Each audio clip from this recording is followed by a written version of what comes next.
Hello दोस्तों, कैसे हैं आप लोग। आजकल जिस तरह से टेक्नोलॉजी बढ़ रही है उसी तरह से फ्रॉडस्टर फ्रॉड भी कर रहे हैं। तो आजकल क्रेडिट कार्ड, डेबिट कार्ड यानी एटीएम कार्ड पे फ्रॉड बहुत ज्यादा हो रहा है। तो दोस्तों आपको सावधान रहना होगा। आप कभी भी अपना ओटीपी किसी को भी शेयर मत कीजिए। अगर आपके ईमेल पर भी कोई ओटीपी आया हो या कोई मैसेज में भी कोई ओटीपी आता है तो आप उसको कभी भी किसी के साथ शेयर मत कीजिए, क्योंकि बैंक वाले या एनबीएफसी पार्टनर या कोई भी फाइनेंशियल इंस्टीट्यूशन आपसे ओटीपी कभी भी नहीं मांगते हैं। आप लोगों ने इसको सुना होगा और देखा भी होगा। लेकिन कुछ लोग ऐसे हैं कि जो जानते नहीं है, पैसों की लालच में आके पहले वो झांसा दिलाते हैं कि आप हमारे अकाउंट में 10 रुपए ट्रांसफर कीजिए, फिर हम आपको 2 लाख या 5 लाख या 1 लाख रुपए ट्रांसफर करेंगे। और कुछ लोग जो जानते नहीं है उनके जाल में फंस जाते हैं और उनको पैसे ट्रांसफर कर देते हैं। इसी तरह से वो फ्रॉड करके अपना सिम बंद कर देते हैं। बाद में इन लोगों का पैसा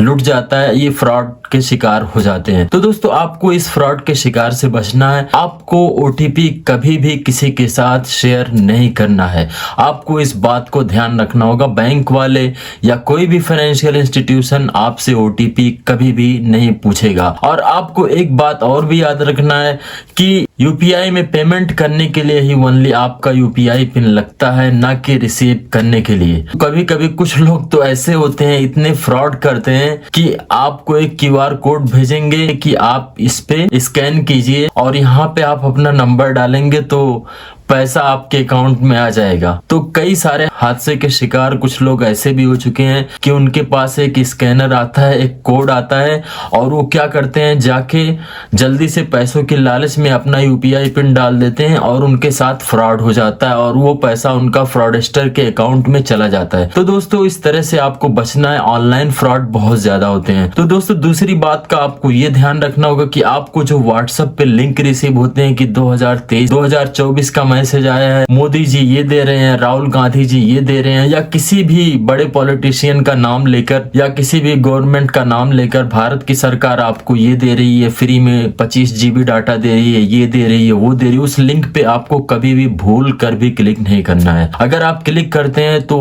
वायरस भेजते हैं, आपका मोबाइल उनके कंट्रोल में हो जाता है, आपके मोबाइल की सारी इंफॉर्मेशन उनके पास चली जाती है। इसी तरह से दोस्तों आपको कोई भी फाइल आती है व्हाट्सएप पे एपीके फाइल के नाम से, तो आपको उसको भी डाउनलोड नहीं करना है। और अगर कोई ये बोलता है कि आप अपना पिन डालिए, यूपीआई पिन डालिए, तो आपको यूपीआई पिन कभी भी भूल कर नहीं डालना है। याद रखिए कि जब आप पैसे भेजेंगे तभी यूपीआई पिन की जरूरत होती है। पैसे रिसीव करने के लिए यूपीआई पिन की कभी भी जरूरत नहीं होती है। तो फ्रॉड दोस्तों बहुत तरीके से फ्रॉड करते हैं ये लोग, कभी रिवार्ड पॉइंट्स का लालच देकर और कभी क्रेडिट कार्ड का अपग्रेड करके। तीसरा एक और तरीका मैं आपको बताता हूँ कि आप इससे बचिए। कि आप जब ऑनलाइन सामान ऑर्डर करते हैं तो आप क्या कीजिए, जो आपके डिलीवरी बॉक्स पर जो आपका एड्रेस लिखा होता है आप उसको नष्ट कर दीजिए। आप उसको फाड़ कर फेंक दीजिए कूड़ेदान में या कहीं ऐसी जगह। आप उस पैकेट को कहीं भी इधर उधर मत फेंकिए। इससे क्या होता है कि आपकी इंफॉर्मेशन को कोई भी ले लेता है, आपका नाम, मोबाइल नंबर, एड्रेस उस पे मेंशन होता है और आपको डिलीवरी के बहाने फोन करके वो लोग आपसे फ्रॉड कर सकते हैं। इसी तरह कई सारे लोगों के साथ ऐसा फ्रॉड हो चुका है कि वो फोन करते हैं और बोलते हैं कि हम डिलीवरी कंपनी से बात कर रहे हैं, आपको एक ओटीपी जाएगा आपका सामान डिलीवरी करने के लिए। और आजकल हर कोई ऑनलाइन ऑर्डर करता है, राइट।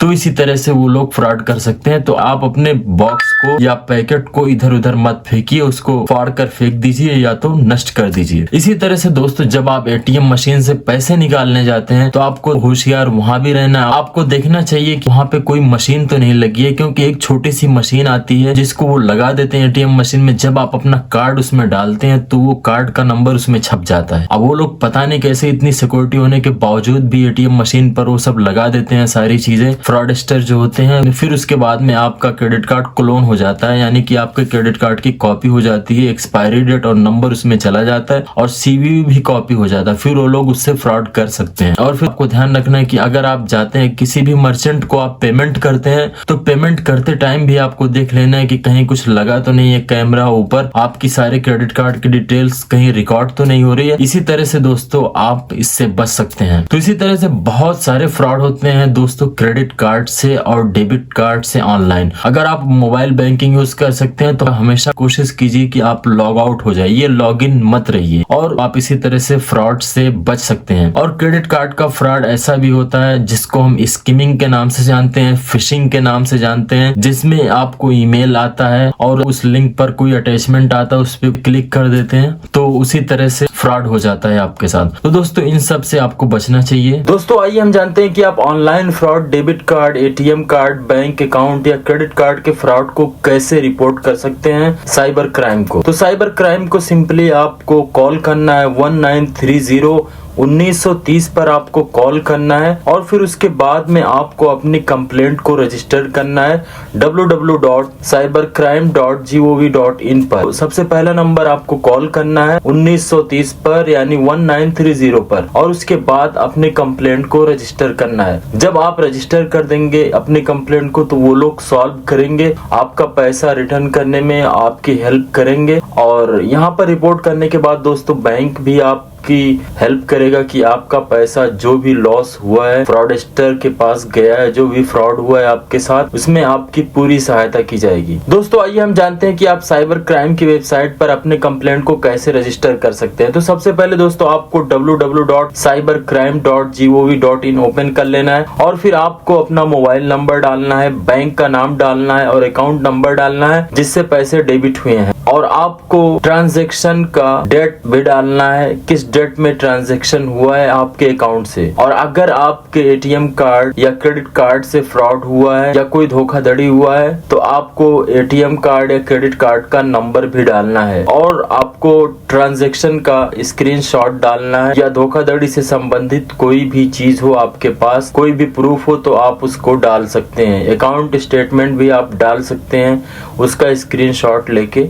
तो उसके बाद दोस्तों आप रजिस्टर कर देंगे, साइबर क्राइम वाले और बैंक वाले आपकी हेल्प करेंगे। और दोस्तों यहाँ पर एक बात का और आपको ध्यान रखना होगा कि अज्ञात संदेशों या कॉल का जवाब देने से बचे। यहाँ पर दोस्तों एक बात का और आपको ध्यान रखना होगा कि स्कैमर्स कैसे फंसाते हैं आपको अपने जाल में। सबसे पहले तो वो आपको कॉल करते हैं और अपने आप को बैंक का ऑफिशियल बताते हैं, और फिर उसके बाद में आपको एक अर्जेंसी क्रिएट करते हैं, यानी कि आपको बताते हैं कि आपकी अर्जेंट अटेंशन चाहिए यहाँ पर, नहीं तो आपका अकाउंट डीएक्टिवेट हो जाएगा। और फिर आपसे पासवर्ड मांगते हैं, ओटीपी या पिन नंबर मांगते हैं कि आपका अकाउंट अनफ्रीज कर दिया जाएगा। और फिर उसके बाद में आपसे कहते हैं कि स्क्रीन शेयरिंग एप्लीकेशन डाउनलोड कीजिए ताकि हम आपकी हेल्प कर सकें। लेकिन दोस्तों आपको क्या करना है कि आपको पहले चेक कर लेना है कि ये नंबर सही है या फेक तो नहीं है, या किस नंबर से ये लोग कॉल कर रहे हैं। और फिर उसके बाद में आपको कोई भी ओटीपी या कोई भी चीज आपको शेयर नहीं करना है।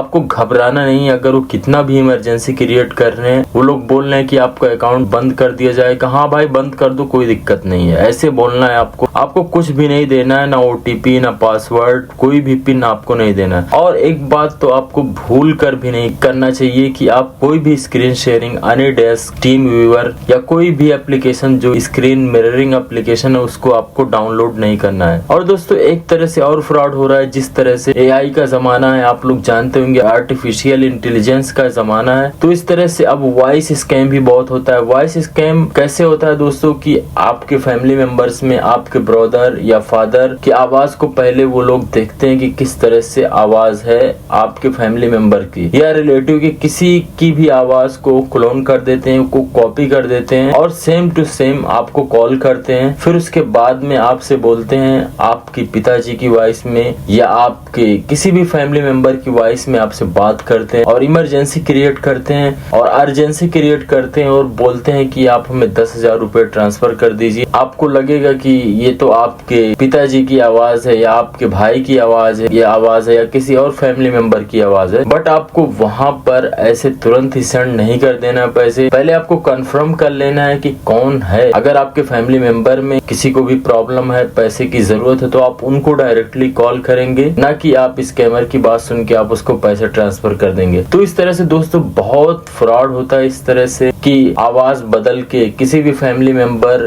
की आवाज लेके वो लोग एआई में आर्टिफिशियल इंटेलिजेंस के द्वारा वो लोग आवाज की सेम टू सेम कॉपी कर देते हैं, आपको पता भी नहीं चलेगा कुछ भी, और उसके बाद में उसी तरह से फ्रॉड कर देते हैं। तो दोस्तों इससे आपको बचना चाहिए। आपको कितना भी वो लोग अर्जेंसी क्रिएट करे कि बहुत इमरजेंसी, आप मुझे 10,000 दे दो, हॉस्पिटल में है, ये है वो, कुछ भी नहीं आपको सुनना है। आपको सीधे अपने फैमिली मेंबर्स को कॉल करना है। अगर जरूरत है तो आपको पता चल जाएगा उस टाइम पे। वो लोग पहले आदमी को सोचते हैं कि आदमी घबरा जाए, उतना टाइम ही ना मिल पाए उसको। और फैमिली में अगर कोई भी सुन लेता है किसी को कोई प्रॉब्लम, तो कुछ भी नहीं देखता है, कहीं से भी लाके हेल्प करने की कोशिश करता है। तो वो लोग इमोशनल ब्लैकमेल करते हैं, इसी तरह से फायदा उठाते हैं। तो दोस्तों आपको इससे बचना चाहिए। इसी तरह से बहुत तरीके से फ्रॉड होते हैं, आपको इन सब से बचना चाहिए। तो दोस्तों आज की इस वीडियो में आपने जाना कि आप एटीएम फ्रॉड से कैसे बच सकते हैं। आई होप कि ये वीडियो आपको पसंद आया होगा। अगर पसंद आया हो तो अपने फ्रेंड्स के साथ शेयर कीजिए, और अगर आपको कोई कंफ्यूजन हो तो कमेंट करके पूछ सकते हैं।